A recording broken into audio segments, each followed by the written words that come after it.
바라보시면서 귀한 자리에 잘 오셨습니다. 한번 인사하시겠습니다. 귀한 자리에 잘 오셨습니다. 오늘 설교의 제목이 가인의 죄인데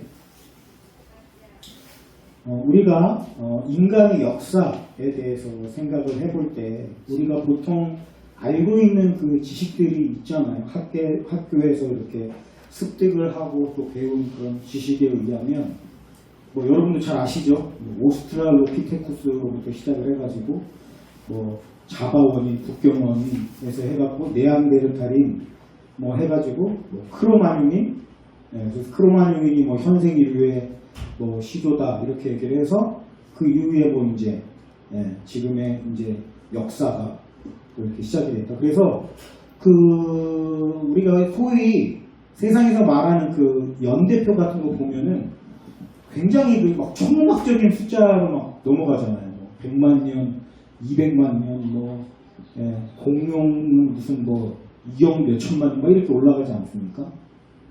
근데 우리가 생각해 봐야 될 게 뭐냐면 그 연대를 측정하는 그 기법이 굉장히 오류가 많고 그 자체가 불완전하기 때문에 사실 우리가 정확하게 연대를 파악할 수 있는 방법이 사실 없어요.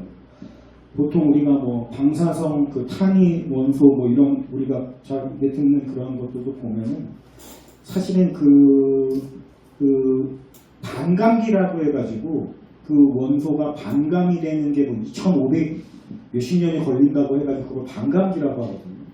그래서 그거를 봐서 그 원소를 측정해 보니까 얼마가 달았다. 예를 들어서 반의 반이 됐다. 그러면 반에서 반이 된 게 2500 몇 년이면 또 그 반이 되면 2500 몇십 년이니까 한 5000년 됐다. 이렇게 측정하는 것인데 애당초에 그 반감기라는 게 뭐예요? 원래 있던 양의 반이 되는 것인데 그 원래 있던 양이 얼마인지를 몰라요, 사실은. 그러니까 그 방법 자체가 굉장히 오류가 많이 있고 사실은 정확하지가 않습니다. 그래서 우리가 잘 이제 학자들이라든지 연구를 하는 사람들은 그 어떤 허점이나 이런 것도 잘 알고 있지만은 희한하게도 우리가 소위 말하는 그 연대표가 그냥 마치 그냥 상식인 것처럼 우리가 학교에서도 그렇게 배우고 또 그렇게 살아가고 있어요. 그래서 사실은 지층을 통해서 어떤 지층에서 발견이면 몇 년도 이런 얘기 굉장히 많이 하지만은 지층이라는 것도 사실은 시간에 따라서 퇴적이 돼가지고 쌓여지는 것이라고 볼 수 있지만 한 가지 실험을 통해서 우리가 본 게 뭐냐면 홍수가 날 때요. 홍수가 날 때 물이 엄청 빠르게 흐를 거 아닙니까? 그러면서 이제 그런 걸 이제 실험적으로 한 걸 봤는데 홍수가 물이 빠르게 쌓이면서 그 퇴적이 되어지는 상황을 실험으로 해보니까 이게 우리가 생각하는 것만큼 몇십만 년에 걸쳐가지고 지층이 쌓여지고 이런 게 아니고 굉장히 단시간 안에 그 지층이 말 그대로 이렇게 나뉘어진 지층으로 쌓여지는 것을 이제 볼 수가 있거든요. 우리가 그 성경에서 보면은 창세기 6장에 이제 이후에 대홍수 사건이 나지 않습니까? 그러니까 그 대홍수 사건을 통해서 물이 굉장히 많이 이렇게 됐을 때 퇴적 작용이라든지 아니면 침식 작용 이런 여러 가지 것들이 일어났을 때 이 지층이라는 게 아주 단시간 안에 형성되어 있었을 가능성도 굉장히 높다라는 거예요. 그러니까 그 한 층이 쌓이기까지 몇 억 년 이런 식으로 측정하는 것 자체가 사실은 정확하다라는 근거가 없는데 이상하게 세속적인 학문에서는 그거를 상식이고 정설인 것처럼 받아들인다는 거예요. 그러니까 제가 어렸을 때부터 참 생각하던 게 뭐냐면 너무 의문투성이다. 역사라는 것 자체가 사람들이 말하는 이런 역사라든지 우리가 믿고 있는 너무나도 당연하게 생각하고 있는 것들이 사실은 너무나도 의문투성인 것들이 많다라는 거예요. 그래서 왜 그런 게 저한테 심겨졌는지는 모르겠지만 저는 어렸을 때부터 진실이 도대체 뭔지 너무 궁금하다 이런 생각을 굉장히 많이 갖고 있었거든요. 근데 오늘 우리가 본문 말씀에 우리 성경을 통해서 우리가 보게 되면 우리는 이제 성경이 진리라는 걸 믿죠. 물론 성경이 진리라는 걸 믿지 않는 사람도 있지만은 저는 성경이 우리 교회에서 믿는 바이기 때문에 믿는다라고만 생각하지는 않아요. 성경이 진짜 진리다라는 믿음을 저는 가지고 있기 때문에 우리가 창세기 1장에서 11장까지를 보면은 인류의 원 역사라고 이야기를 합니다. 그러니까 이게 뭐냐면 모든 인류의 공통된 역사라는 거예요. 그러니까 창세기 11장에 무슨 사건이 나옵니까? 바벨탑 사건이 나오죠. 바벨탑 사건을 통해서 하나님이 언어를 흩으셨단 말이에요. 그러면서 그 언어가 흩음으로 인해서 말이 통하는 사람들끼리 각자 모여서 전 세계로 흩어지는 결과를 낳게 됐어요. 그래서 흩어짐, 바벨이라는 뜻이 흩어졌다라는 뜻이거든요. 그래서 전 세계로 나누죠. 그때부터 이제 각 민족, 그 같은 언어를 쓰는 민족들끼리 세계 각처로 퍼져가지고 이제 오늘날에 이르게 됩니다. 근데 이제 진화론적 관점에서 보면 어때요? 이게 한 곳에서부터 인류의 역사가 시작이 돼가지고 퍼져간 게 아니라 각각의 그 위치에서 그 원시인들이 말이에요. 막 이렇게 쓰다가 도구 돌 던져서 쓰다가 나중에는 돌을 갈아서 쓰다가 그 다음에 청동기로 넘어가서 그 다음에 각 문명에서 이렇게 시작된 걸로 배우잖아요. 상식적으로. 자, 그런데 만약에 성경이 진짜라고 한다면은 역사는 두 사람에 의해서 시작이 된 거고 우리가 소위 말하는 에덴 동산 아마 중동과 그쪽 어디 부분이라고 티그리스와 유프라테스가 4개 강이 나오거든요. 근데 4개의 강 중에서 기혼과 뭐 이런 2개의 강은 현재 어딘지 우리가 알 수 없어요. 근데 2개, 유브라테스와 티그리스는 현재도 남아있는 곳이고, 그리고 그 인류의 문명이 가장 최초로 시작된 곳이 바로 그 티그리스 강과 유브라테스 강 사이에 그 수메르 문명으로부터 인류 최초의 문명이거든요. 그러니까 그렇게 시작이 되는데, 자, 이게 성경이 진짜라고 한다면은 그 창세기 1장부터 10장에 나오는 인류의 공통된 역사의 이야기가 인류 전체, 그죠? 땅끝까지 뭐 남미, 또 아시아, 유럽 이런 이쪽으로 떠나갔으면서도 공통적으로 소유하고 있는 공통된 기억이 있을 거 아닙니까? 만약에 성경이 진짜라고 한다면. 만약에 진화론적으로 봤을 때 각각의 지역에서 원시인들이 막 진화를 해가지고 아메리카는 아메리카대로, 아시아는 아시아대로, 유럽은 유럽대로 막 거기서 원시인들이 지들끼리 살다가 막 이렇게 진화해서 살았다라고 한다면 공통된 기억이라는 건 존재할 수가 없겠죠. 근데 실질적으로 우리가 창세기 1장에서 10장 안에 보면 굉장히 우리가 기억이 깊숙하게 각인될 만한 엄청나게 큰 사건이 있죠. 예를 들면 홍수 사건. 홍수 사건. 그러니까 이런 홍수 사건들이 과연 세계 각처에도 공통된 기억으로 남아있는가? 남아있다는 거예요. 저쪽에 남미 쪽에서도 거의 홍수설화가 있고 이쪽에서도 홍수설화가 있고 다 공통적으로 물론 그것이 똑같은 이야기로 기록 뭐 우리가 알고 있는 이런 노아의 홍수 사건으로 똑같이 다 똑같이 기억되고 있는 건 아니지만 딱 다른 기억인데도 공통적인 거는 공통된 이야기의 뿌리는 같다는 거예요. 그리고 창세기 3장에 보면은 이제 인류의 타락 이야기가 나오죠. 하와가 뱀의 꼬임에 넘어가가지고 하나님의 그 금단을 열면서 까먹는 사건이 나오는데 이게 어떻게 보면 인류로서는 굉장히 큰 사건이잖아요. 그것이 희한하게 다른 저쪽에 남미라든지 이런 곳에 뱀의 그림하고 여자의 그림이 같이 그려져 있는 것들이 그러니까 우리가 여러분 그 1800년대 막 선교가 막 선교붐이 일어나면서 선교사들이 가르쳐줘가지고 남아있는 그게 아니고 아주 오래전 기원전 몇천 년 전에 이미 그런 큰 사건에 대한 것들이 이제 벽화라든지 이런 것들 안에 기록되어서 있다라고 하는 거예요. 그러면 우리가 이런 발굴된 이런 고고학적인 여러 가지 것들을 통해서 알 수 있는 것은 우리가 진화론적으로 이야기하는 그런 이야기들보다 오히려 성경의 이야기를 받침하는 것이 많이 있다라는 겁니다. 그러니까 그런 의미에서 봤을 때 인류가 흩어졌을 때가 바벨탑 이후라고 한다면은 인류의 공통된 역사, 창세기 1장에서 10장의 이야기가 그대로 기록되어져 있고 또 재미있는 게 또 뭐가 있냐면 여러분 그 옛날에 고대 한자를 보면은 이게 사람들이 글자를 만들 우리 그 한자는 뭐 여러 가지가 있지만 고대 한자는 상형 문자거든요. 그러니까 물건의 어떤 모양을 본떠가지고 그거를 이제 만들어내는 그런 상형 문자란 말이에요. 근데 우리가 처음으로 글자를 만든다고 한번 생각을 해보시죠. 그러면 사실 우리가 알고 있는 것들을 통해서 글자 모양을 만들지 않겠습니까? 그죠? 자, 그런 의미에서 볼 때, 자, 창세기의 이 공통된 인류의 역사라고 했죠? 이 공통으로 되어 있는 인류의 역사 이야기가 한자에서 나타난다면 여러분 어떻게 생각하세요? 그러면 이게 공통된 역사로부터 출발했다라는 사실을 뒷받침하는 근거가 돼요. 네, 사실 중국 하면은 완전히 동떨어져 있는 거 아닙니까? 중국으로부터 해서 우리나라까지 하면 굉장히 멀리 떨어져 있는데 이거를 갖다가 그 논문으로 발표한 사람이 있어요. 에델 알 넬슨이라는 사람인데 중국의 고대 중국의 상형 문자와 창세기의 연관성에 대한 논문을 발표한 게 있어요. 그래서 실질적으로 그 고대 한자가 만들어진 모양을 보면 창세기 초반의 어떤 그 모양 것을 꼼다가 예를 들어서 배선자 같은 거로 보면은 배에 선자에 뭐가 있냐면 8팔자가 있거든요. 그리고 배하고 8팔자가 무슨 의미가 있을까요? 연관이 없잖아요. 근데 우리가 창세기에 보면은 노아가 방주를 만들었죠. 근데 그 방주에 탄 사람이 몇 명이었죠?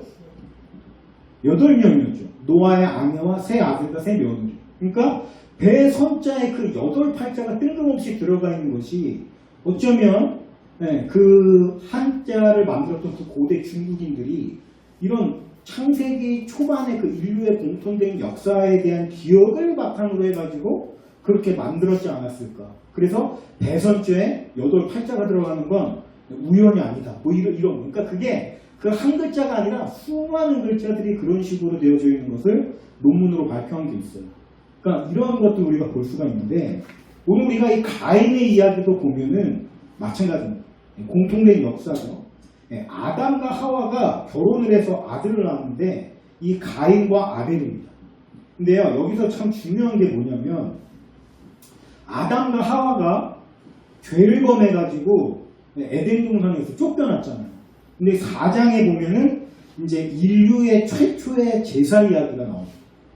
그래서 근데 참 희한한 게 뭐냐면 인류의 그 첫 번째 제사 이야기가 아담으로부터 시작된 것이 아니고 그의 아들인 가인과 아벨로부터 시작된다는 점이 흥미로운 거죠. 그리고 나서 보니까 3절에 보면 이렇게 돼 있어요. 세월이 지난 후에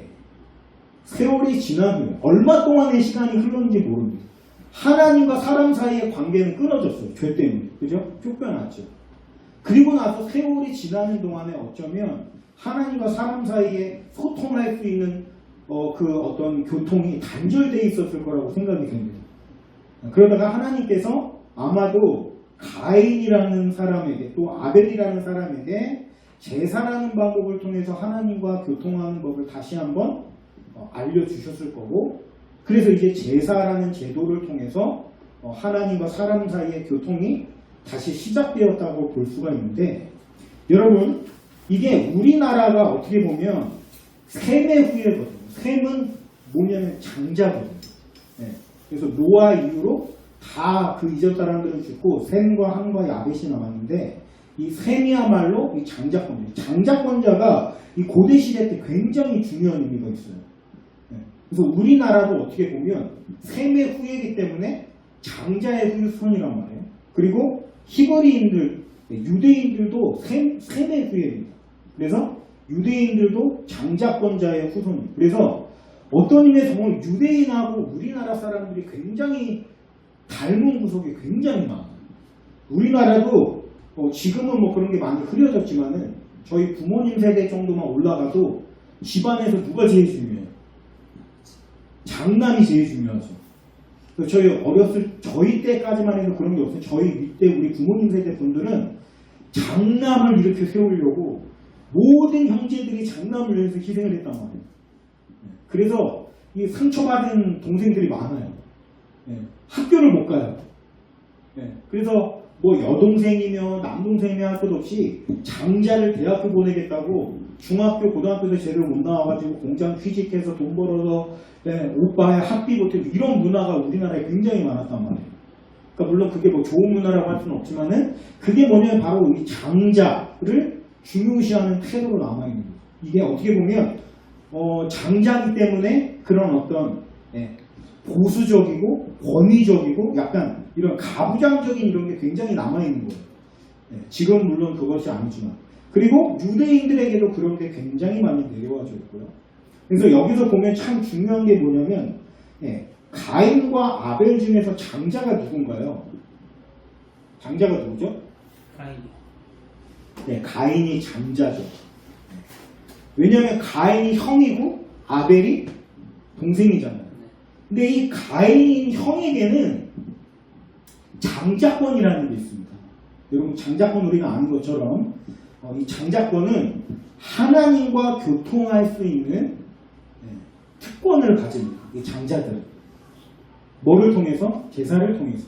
자 봅시다. 우리가 글자 하나를 우리 한번 넘겨줄래요? 네. 여기 보면 한자가 보이죠. 자 아까 고대 중국어의 한자에 이 창세기 원역사에 원형이 남아있다라고 얘기를 했잖아요.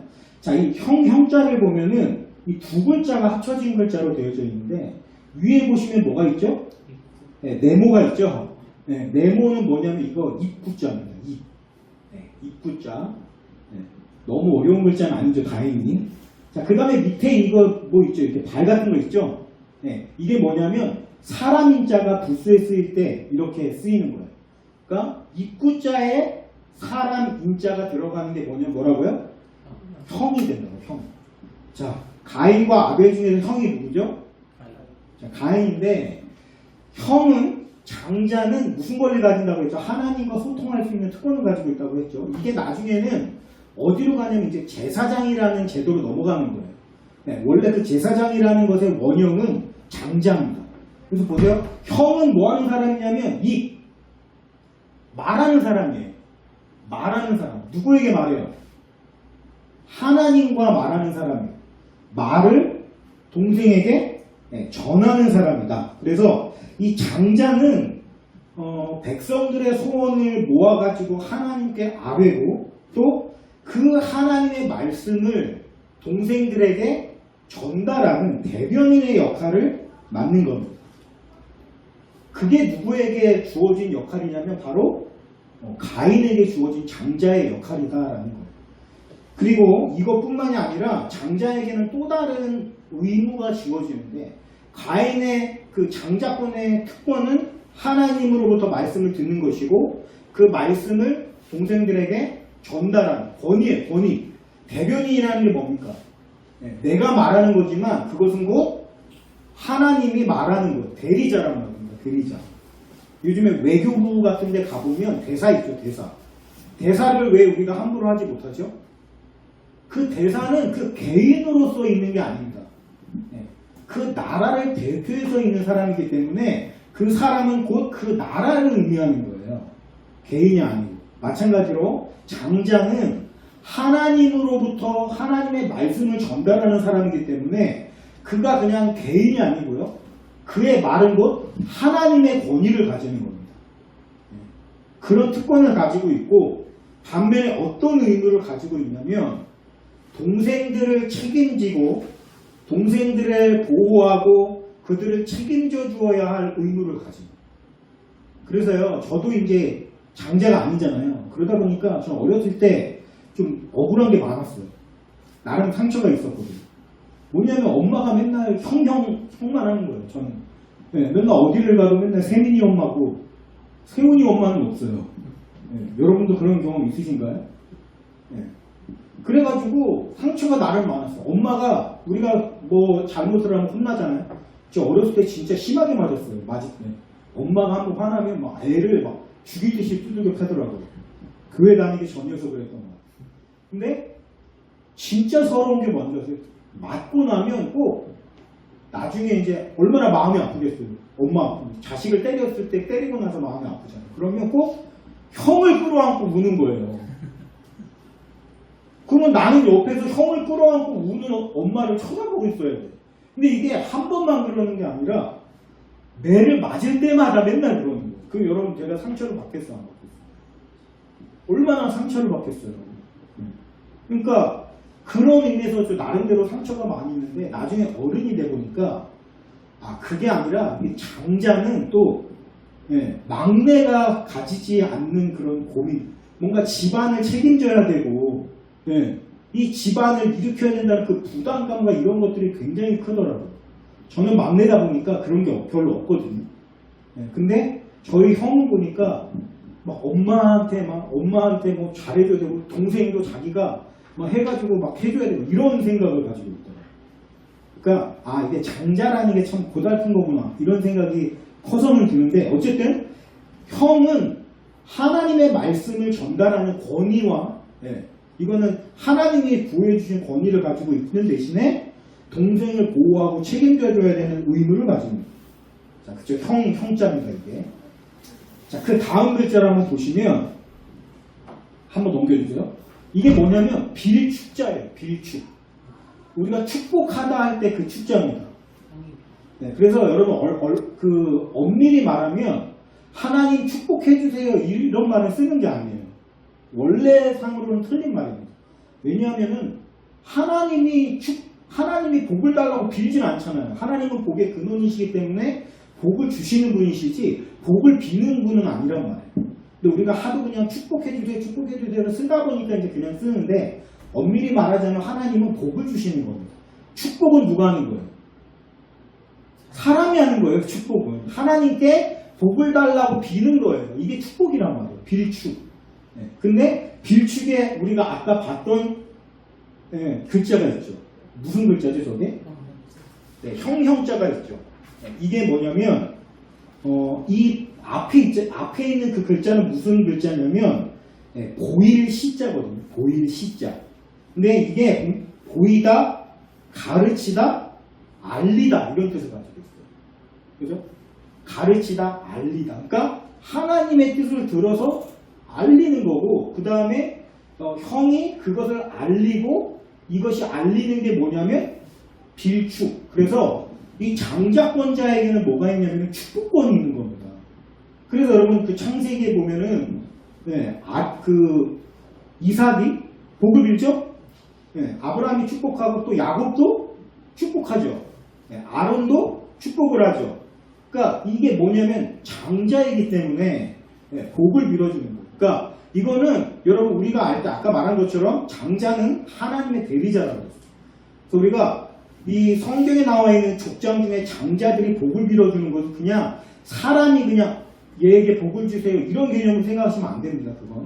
그거는 하나님의 권세를 가지고 하나님의 능력으로 복을 빌어주는 거예요. 그래서 형이 장자가 복을 빌어주는 거예요.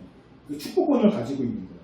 자, 그런데 그런 이 능력을 가지고 있는 가인인데 보니까 뭐라고 되어 있어요? 제사를 지냈는데 하나님이 가인의 제사는 받지 않았죠? 아벨의 제사는 받았죠? 자, 근데 왜 받았는지 왜 받지 않았는지 우리가 잘 정확하게는 몰라요. 왜냐하면 성경이 거기까지 나가질 않기 때문에. 성경이 말을 안 하는 데는 또 이유가 있는 겁니다. 우리가 그걸 굳이 살펴봐가지고 그걸 왜 했냐 따질 필요는 없고 일단은 그랬는데 재밌는 표현이 뭐냐면 6절이에요. 6절에 우리가 오늘 읽은 말씀이죠. 여호와께서 가인에게 이르시되 네가 분하여 하면 어찌 되느냐 안색이 변하면 어찌 되느냐. 7절에 보니까 네가 선을 행하면 어찌 낯을 들지 못하겠느냐 이런 표현이 있거든요. 여러분 제사에서 제물을 받았느냐 안 받았느냐 이 문제인데 갑자기 죄에 대한 이야기가 나오고 있어요. 네가 죄를 안 지었으면 선을 행했으면 어찌 낯을 들지 못하겠느냐. 지금 뭔가 하나님께 얼굴을 못 들고 있나 봐요. 가인. 근데 이 낯이라는 표현에서 우리가 공통적으로 참 흥미롭게도 비슷한 모습을 보게 되는 게 어디냐면 아담이 선악과를 따먹은 후에 어떻게 되어 있냐면 여호와의 낯을 피했다라고 되어 있죠. 자, 죄는 하나님의 낯을 피하게 만들어요. 그 그 똑같은 표현이 이제 가인에게 있어서 하나님의 낯을 들지 못한다 이렇게 표현되어 있습니다. 이것은 가인이 뭔가 죄를 지었다는 걸 의미하는 거죠. 자, 그리고 네가 지금 분해하고 안색이 변하면 어찌 되느냐. 자, 지금 가인이 누구 때문에 열받았어요? 네, 이거는 아벨 때문에 열받은 게 아닙니다. 네, 하나님 때문에 열받은 거예요. 그러니까 여러분 보세요. 지금 가인이 화가 엄청나게 났습니다. 누구한테? 하나님한테 화가 난 거예요. 그러니까 가인이 나중에 왜 하나님의 대적자가 됐는지를 우리가 보여주는 겁니다. 여러분, 가인의 분노의 대상은 아벨이 아닙니다. 하나님이에요. 자, 근데 그 하나님에 대한 분노가 지금 누구에게 분풀이가 되죠? 아벨에게 되죠. 여러분, 유영철이 여자를 굉장히 많이 죽였죠. 네, 유흥업에 그 종사하는 그 여자들을 불러다가 굉장히 많이 죽였잖아요. 근데 사실 유영철이 왜 그 여자들을 죽였는지 보니까 자기가 감옥에 있을 때, 감옥에 왜 갔냐면 미성년자 강간한 것 때문에 감옥에 갔거든요. 근데 그걸 숨기고 있다가 아내가 감옥까지 가니까 이제 숨길 수가 없잖아요. 죄목이 다 드러나니까 미성년자 강간을 한 거야, 남편이. 그래서 감옥에 있을 때 이 아내가 이혼을 통보해버리고 이혼해버린 거예요. 그러니까 자기는 버림받은 거죠, 아내한테. 너무 미운 거예요, 누가? 아내가. 근데 희한한 게 뭐냐면 아내를 죽이지 않고 누구를 죽였냐면 엉뚱한 여자들을 죽였죠. 네. 우리가 상식적으로 생각하면은 아내한테 열이 받았으니까 아내한테 버림받아가지고 열 받았으면 그 화풀이를 아내한테 해야 될 거 아니에요. 근데 아내를 죽이지 않고 네. 여자들. 근데 그 유영철이 죽인 그 시신 중에 유난히 훼손이 엄청 심하고 굉장히 더 막 잔인하게 죽인 그 시신이 있었거든요. 왜 그랬는지 물어보니까 뭐 아내를 닮았다 그랬나, 이름이 아내랑 똑같다 그랬나, 하여튼 그랬거든요. 그러니까 아내에 대한 분노를 그렇게 쏟아본 거예요, 다른 사람. 이게 뭐냐면 분노의 어떤 전이 엉뚱한 사람한테 화풀이하는 거예요. 근데 보십시오, 가인이 아벨을 갖다가 말했대. 들로 가자. 그래가지고 거기서 아벨을 죽였어요. 자, 이게 아벨에게 화나서 아벨을 죽인 게 아니고 사실은 하나님께 받은 열받은 거를 갖다가 엉뚱한 사람한테 지금 화풀이를 한 거예요. 그러니까 뭐냐면 사실 가인이 진짜로 죽이고 싶었던 존재는 하나님이었을 거라는 거예요. 하나님을 죽일 수 있어요, 없어요? 하나님을 죽일 수가 없잖아요. 능력도 없거니와 하나님은 죽지 않으시는 분, 영이신 분. 그러니까 그 분노가 아벨이라는 엉뚱한 데로 튀어서 결국에 그를 죽이게 되었다라고 하는 겁니다. 근데 여기 죄에 대한 이야기가 나오는 거 보니까 제가 아까 말씀드렸죠. 장자권자에게는 의무가 있는데 동생을 보호하고 그를 책임져야 될 의무가 있다. 이걸 누가 가르치지 않아도 이상하게 한국 사람들은 장자들이 다 그런 부담감을 느끼죠. 네. 그러니까 그런 부담감, 어쩌면 그 장자라는 거에 대한 어떤 그런 부담감을 가인도 아마 느꼈을 것이고 아마 가인은 그런 게 싫었는지 모르겠어요. 그러니까 하나님이 정해주신 그 법도에 대한 불만이 있단 말이지. 왜 내가 그래야 돼? 자, 직업을 한번 봅시다. 가인의 직업은 뭐였죠? 농부였죠. 2절에 보니까 가인은 농사하는 자였다. 아벨은 양치는 자였다. 왜 아벨이 양치는 자가 됐는지 하여튼 모르겠어요. 첫 번째는 제사 때문이었을 수 있고, 두 번째는 하나님이 옷을 지어 입히셨죠. 그래서 아마 양의 가죽을 가지고 아마 옷을 지어 입히기 때문에 아마 양치는 자가 됐을 수 있어요. 아마 그 두 가지 다 이유가 됐을 거라고 저는 생각을 하는데, 자, 문제는 자, 가인이 농사를 짓고 아벨은 양을 치는데 육식은 여러분 원래 홍수 이후에 하나님이 허락하셔가지고 먹을 수 있게 됐지, 홍수 사건 이전에는 육식이 허락되지 않았습니다. 사람에게. 식물만 먹을 수 있었어요. 자, 그런데 양을 먹을 수 있었어. 그러니까 양을 먹을 수 없는 거예요. 그러니까 아벨은 그러면 어떻게 살아야 돼요? 양고기를 못 먹는데, 농사도 안 짓는데 어떻게 살죠? 뭐 먹고 살죠? 자, 가인으로부터 그 음식을 받아가지고 농사 지은 거를 받아서 먹어야 살 수가 있겠죠. 아마도 그래서 가인은 아마 이 양이라는 그런 어떤 옷을 받고 그 받은 거에 대해서 또 음식을 그 농사 지은 거를 줘서 서로 돕고 서로 이렇게 하면서 살아가게끔 했어야 되겠죠. 자, 근데 보니까 양이 일단 우리가 생각할 수 있는 게 제사를 위해서 양이 필요했다? 그러면 이게 땅과 간의 소통이 좋다면 제사를 드릴 때 양으로 드려야 됐다면 가인도 그걸 받아서 양으로 제사를 드렸겠죠. 근데 그렇지 않았죠. 농사 지은 거로 지었죠. 자, 만약에 제사를 지낸 곡식으로 드리는 거라면 그 음식을 예를 들어서 옷을 입었고 옷을 받아 입고 곡식을 줘서 곡식을 가지고 아벨도 제사를 드렸겠죠. 만약에 그렇다면. 근데 그렇게 하지 않았죠. 자, 아벨은 양으로, 가인은 곡식으로 제사를 지었다라는 것은 그 사이의 관계 안에 뭔가 쌍방 간의 소통이 뭔가 잘 이루어져 있지 않았다라는 것을 좀 암시하는 것이 아닌가라고 생각을 해보게 됩니다. 그러니까 죄라는 이야기가 나오니까 왜 죄를 어떤 죄를 범했을까?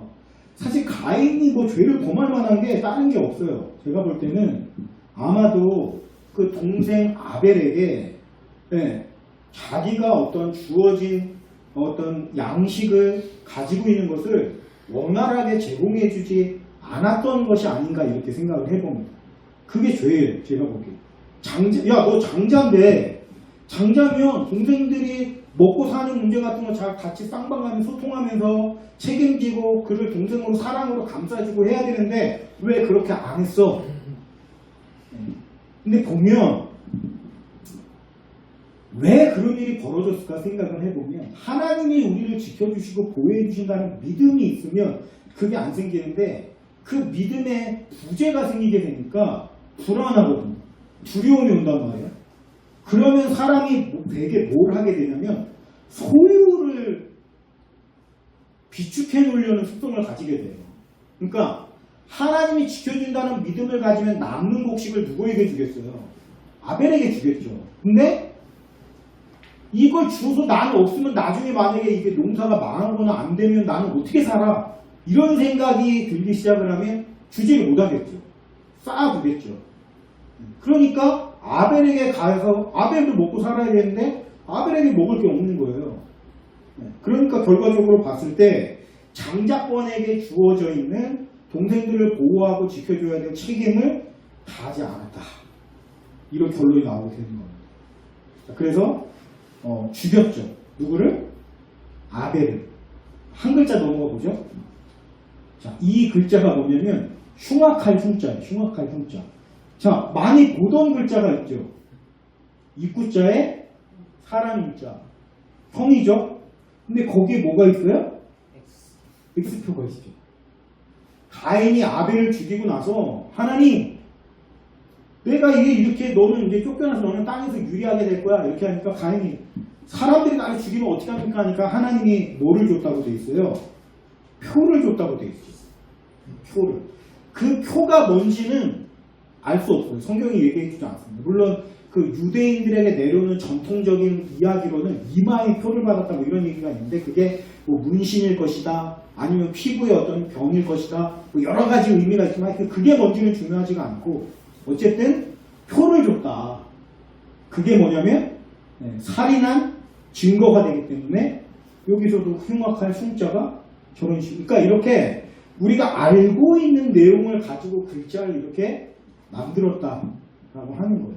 그러니까 결국에 가인은 하나님이 주어진 자신의 의무를 박차고 불만을 가지고 하나님의 어떤 그 정해준 룰을 원하지 않는 거예요. 내가 왜 그렇게 해야 되는데 나 먹고 살기도 힘든데 너는 네 힘으로 살아야지 이런 식으로 소통의 문제가 생기면서부터 하나님은 그거를 죄로 보고 죄를 보세요. 아벨에게 충분히 먹을 걸 주지 않고 자기는 그 곡식으로 하나님께 제사를 드리면 하나님이 그 제사를 받으실 수가 있습니까?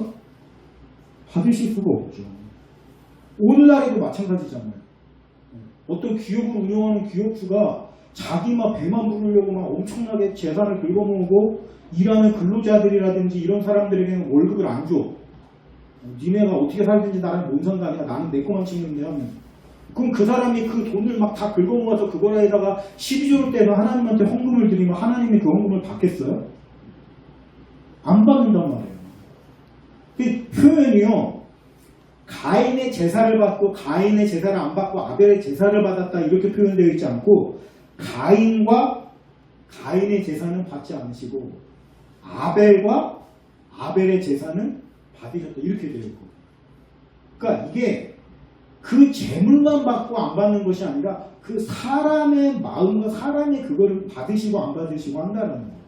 그러니까 결과적으로 봤을 때 가인의 제사는 결국에는 연락되지 못할 그런 문제를 가지고 있었고 아마도 가인은 처음부터 하나님이 주어진 여러 가지 룰을 지키고 싶은 마음이 없어요. 처음부터 하나님을 대적하는 사람이 됐던 거예요. 그래서 하나님을 떠나서 노땅 이 가인이라는 뜻이 소유라는 뜻을 가지고 있다고 해요. 소유. 그러니까 결과적으로 봤을 때 이 인류 최초의 그런 일들이 일어났겠구나라는 것을 우리가 생각해 볼 수 있는 거죠. 우리도 마찬가지 아니겠습니까? 그 장자권은 이제 홍수 이후로는 노아의 자손만 남게 되고 나머지는 다 쓸려버렸으니까 셈과 함과 야벳으로부터 이제 전 세계로 퍼지는 일이 벌어지게 되는데 결과적으로 봤을 때 셈은 장자죠. 장자로서의 어떤 그런 제사권과 동생들을 보호해야 될 의무를 가지고 있는 것이고 그 이후에 이제 그들이 이제 퍼져가지고 가게 되는데 문제는 이제 함의 후손들이 이제 거기서부터 문제가 시작되는 거예요. 그러니까 뭐냐면 결과적으로 봤을 때 이런 공통된 기억과 진실이라고 하는 것이 굉장히 많이 감추어져 있다라고 하는 거예요. 이거는 우연이 아니라 누군가에 의해서 이런 역사와 기억이 왜곡되고 비틀어져 있다라고 할 수 있다라는 겁니다. 우리가 아까 인류 최초의 그 역사에 대해서 우리가 생각해 봤을 때 오스트랄로피테쿠스 막 200만 년 전에 뭐 오스트랄로피테쿠스로부터 그 그림 보셨죠? 이렇게 꾸부정하게 이렇게 쫙 다가 점점 서가지고 이렇게 그림 여러 가지 그려 있잖아요. 여러분 오스트랄로피테쿠스는 유전적인 연구에 의해서 밝혀진 게 그건 사람이 아니에요. 그냥 원숭이입니다. 원숭이. 100% 그냥 원숭이에요. 그러니까 오스트랄로피테쿠스는 사람 뭐 현생 인류의 조상 이런 게 아닙니다. 그 다음에 자바원인 네안데르탈인 여러분 그 얼굴 한번 보신 적 있을 거예요. 교과서에서 어렴풋이라도. 근데 이 자바원인과 이 북경원이 자바원이 이게 어떻게 됐냐면 이게 그렇게 예를 들어서 사람의 그 뼈대라든지 전체적인 이런 것들이 전체적으로 발굴이 돼서 사람의 뼈가 210 몇 개가 있잖아요. 그걸 다 발굴돼가지고 다 맞춰봐가지고 했더니 뭐 등이 이렇게 꾸부정하고 키도 뭐 어느 정도가 되고 이게 아닙니다. 거기에 그 보면은 사진이 나와 있거든요. 약간 원시인같이 생긴 사진으로. 근데요, 실제로 발굴된 건 뭐냐면 한 뼈조각 한 6개 정도? 뼈조각 6개 정도? 이거는 복원이라기보다는 뼈조각 6개를 가지고 95% 이상은 상상으로 그냥 그려낸 그림이에요, 그거는. 그리고 그 뼈조각도 심지어 한 군데서 다 발견된 게 아니에요. 한 군데에서 뭐 2개 발견되고 한 300m 떨어진 데서 한 2개 발견, 이런 식으로 해가지고 사람, 고대 현생 인류의 발견된 증거물이라고 하는 걸 모아보면 이 자그마한 상자 안에 다 들어갈 정도, 그게 끝이에요. 그걸 가지고 자바원인 북경원이 이걸 만들어낸 겁니다. 왜냐하면 이게 함정이 있는데 그거를 발굴해내고 그게 역사적으로 등록이 되고 진다라고 하면 거기에 학자에게 가장 큰 유혹은 뭐냐면 돈이 아니고, 물론 돈도 유혹이 될 수 있지만 명성이거든요. 명성. 이름이 자기의 거기에 올라간다는 그 명성에 대한 유혹이 너무나 높기 때문에 얼마든지 그거를 꾸며내는 일이 실제적으로 굉장히 많이 있었고요. 1800년대 이런 때. 그때 발견된 어떤 그런 거에 의해서 보면 자바원인 북경원인은 그냥 없는 거다라고 봐야 무방합니다. 그거는 있을 수 없는 그냥 머릿속 상상으로 그려내는 거예요. 자, 그러면 오스트랄로피테쿠스 아니고 자바원인 북경원인 아니고 그 다음에 이제 이어진 게 이제 우리가 현생인류라고 할 수 있는 크로마뇽인이 있죠. 크로마뇽인은 뭐냐면 그냥 오늘날 우리 사람입니다. 네, 현생인류예요, 말 그대로. 그러니까 우리가 흔히 알고 있는 그 진화론적인 거에 의해서 이렇게 되어진 게 우리가 느끼기에는 교과서에 실렸고 이러니까 엄청나게 연구와 많은 자료들을 방대한 자료들을 통해서 낸 결론이라고 당연히 생각하겠지만 그게 아니다. 실질적으로 학자들 사이에서도 굉장히 비난이 많고 그 북경원인을 만든 사람조차도 사실은 나중에 이거는 진짜 솔직히 고백하자면 엉터리다 라고 스스로 고백을 했어요. 그런데 그거에 대해서는 아무도 얘기를 안 하죠. 그러니까 여러분 우리가 교과서라든지 이런 거라고 해서 다 믿으면 안 되고 역사는 굉장히 조금은 비판적인 시각에서 봐야 될 필요가 있습니다. 그러니까 이게 가인의 문제도 마찬가지고 우리가 장자로서의 어떤 그런 역할을 감당하지 못했기 때문에 결국엔 인류가 갈라지고 하나님의 보호로부터 스스로 떠나버린 결과를 초래하게 된 거예요. 자, 공통 역사의 그 뿌리가 이 한자 우리가 세 가지만 봐도 창세기야 이 얘기로부터 나온 걸 우리가 알 수가 있죠. 그러니까 이런 거를 통해서 우리가 다시 한번 성경이 정말 발굴된 여러 가지 증거들을 봤을 때도 성경대로 가는 것이 성경이 진실인 게 맞다라고 하는 겁니다. 그러니까 오늘 우리가 이걸 통해서 다시 한번 가인이 범한 죄 이런 것들을 좀 다시 한번 생각해보는 그런 기회가 돼서 우리가 서로를 더 사랑하고 서로를 이해하고 챙겨주고 할 수 있는 그런 저와 여러분이 되시기를 축원하면서 말씀 마치겠습니다. 우리 말씀 마치시면서 말씀 생각하시는 찬양